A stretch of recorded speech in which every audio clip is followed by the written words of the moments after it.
Terus, mari kita lanjutkan lagi deepening dan broadening Tai Chi supaya kita mempunyai pemahaman yang mendalam tapi tidak fanatik, tapi mempunyai paham yang luas itu.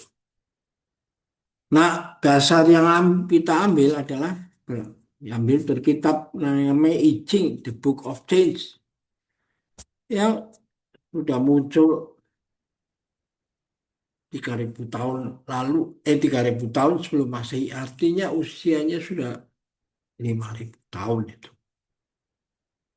Buku ini mengajarkan menengadah ke atas kita melihat langit, menunduk ke bawah kita melihat bumi, menengok ke depan, kiri, kanan, kita melihat benda-benda, satwa, flora, dan fauna, itu termasuk juga jasad renik setelah diketemukan mikroskop dengan kemampuan yang sangat dalam, elektronik mikroskop. Dan juga ditemukan drone, sehingga teropong yang ada di bumi seperti di Bosa itu kita bisa bawa dengan drone sampai mendekati objek yang kita amati di langit yang kasar raya, yang satuannya sampai tahun cahaya. Ya. Jadi Tai Chi Nusantara ini basisnya adalah menjadi satu dengan alam itu. Bukan untuk bela diri. Untuk bela diri nanti ada sebagian, hanya sebagian kecil yang dipakai untuk kepentingan bela diri. Bukan untuk dipertandingkan. Nah, pertandingan itu hanya untuk dengan tujuan untuk mendapatkan piala. Tapi menjadi satu dengan alam semesta. Just a part of the mighty whole itu. Karena itu kalau dunia menderita, saya ikut menderita. Kalau manusia sakit, saya ikut merasa sakit. Nah, Shaolin berbeda. Shaolin itu, Shaolin itu prinsipnya berbeda. Dia diinisiasi oleh Bodhidharma dari India yang datang 500 tahun setelah Masehi.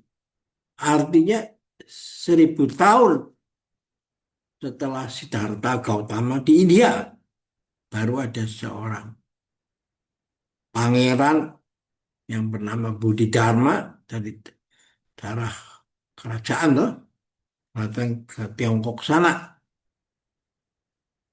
Dan ketika dia sampai di Tiongkok, dia diundang oleh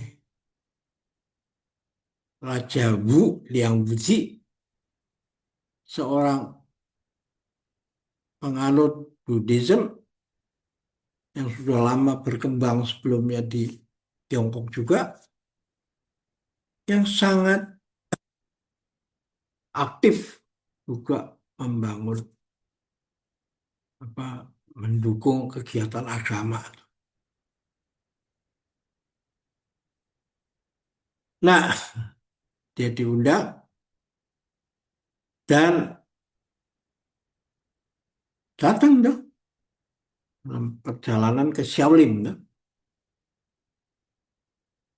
Nah, lalu dia raja itu melaporkan, guru, saya sudah melakukan kegiatan ini, membangun rumah ibadah, mencetak buku, apa segala macam dah. Saya ingin tahu karma apa yang saya dapat dari ini, karma baik itu. Nah, di sini ada loncatan kuantum tuh. Itu tidak ada si siapa Budi Dharma mengatakan itu tidak ada kaitan dengan agama. Loh, sang raja kan marah dan lalu dia berkata lalu apa sebenarnya? Dia menghentakkan tongkatnya ke bumi sehingga suaranya keras sekali dan lalu pergi itu. Sang raja marah tuh. Ini kok orang kurang ajar, bener nggak hormat sama raja itu. Suruh panggil kembali saya marahin maki-maki. Penasihat misalnya ngapain yang mulia? Dia sudah mengajarkan semuanya itu. Just do it aja. Jangan mempunyai motif untuk macam-macam itu. Just do it. Nah, gimana? Meskipun yang mulia menggunakan semua tentara untuk menarik kembali prajurit, jangan dia tidak akan kembali ke sini karena yang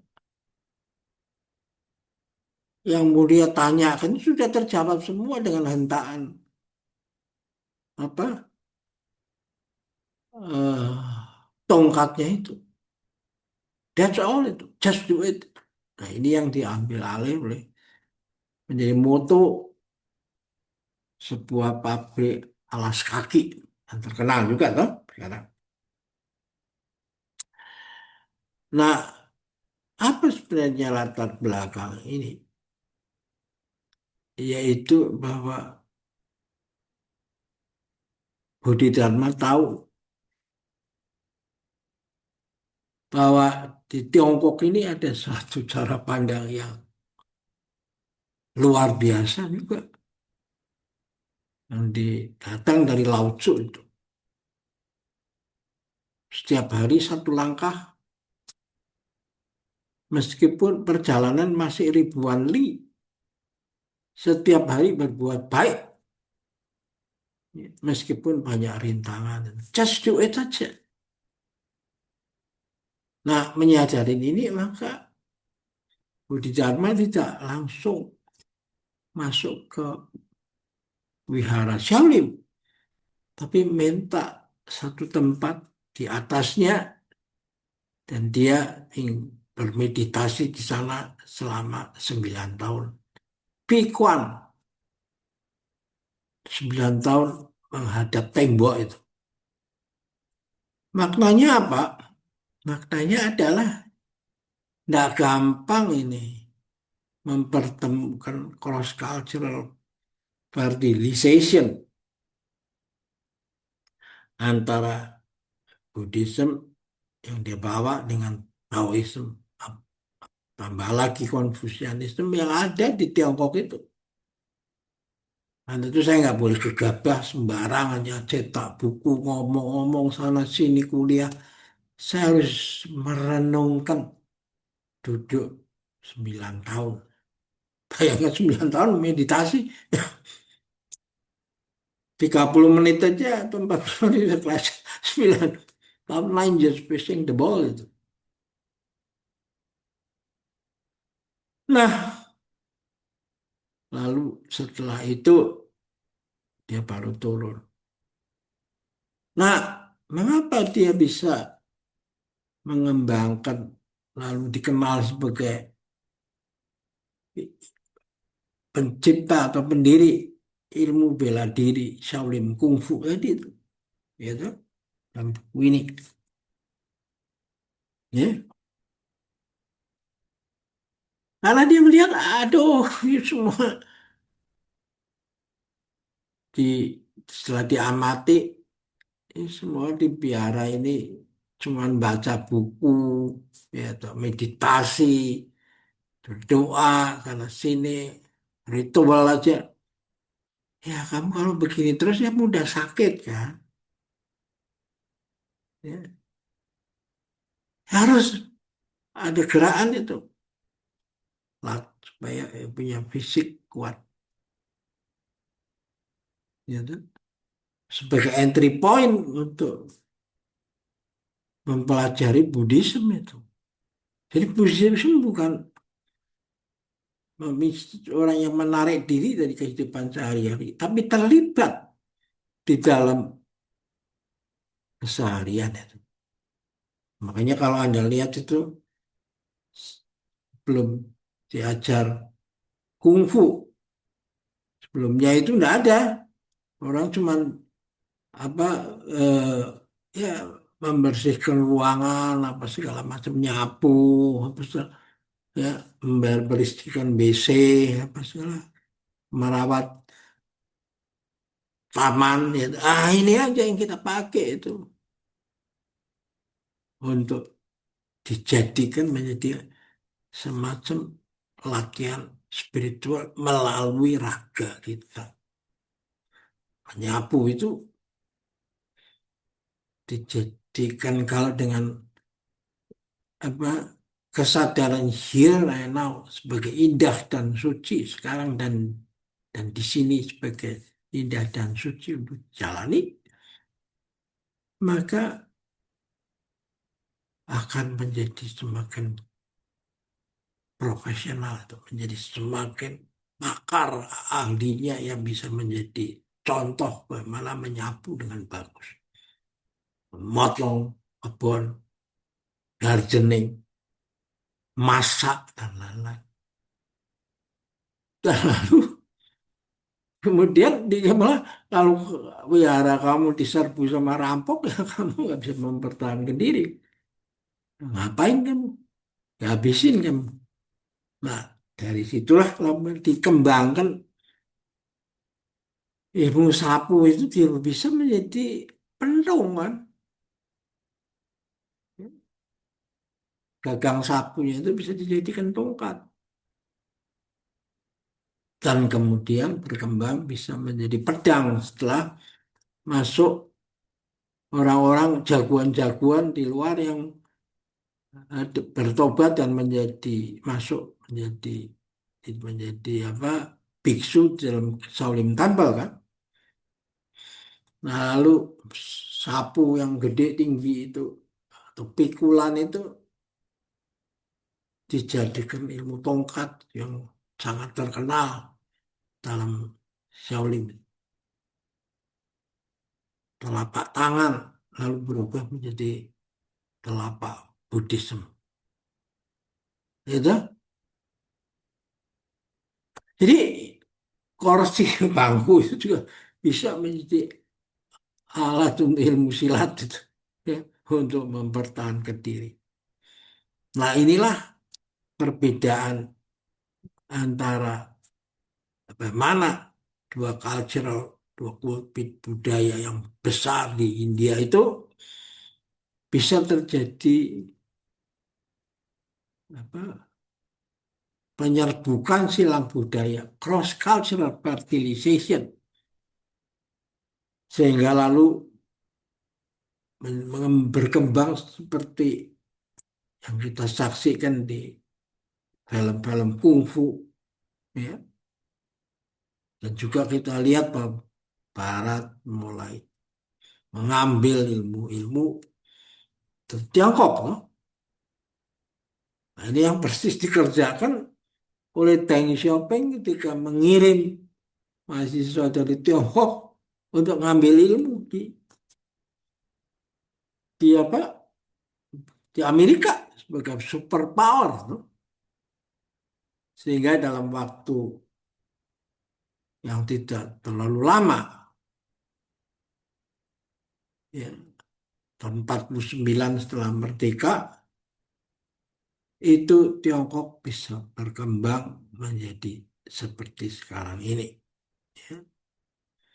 Karena dia dengan semua latihan ini menawarkan sumber daya manusia yang produktif dan kreatif.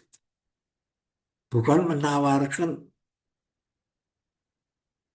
sumber daya manusia yang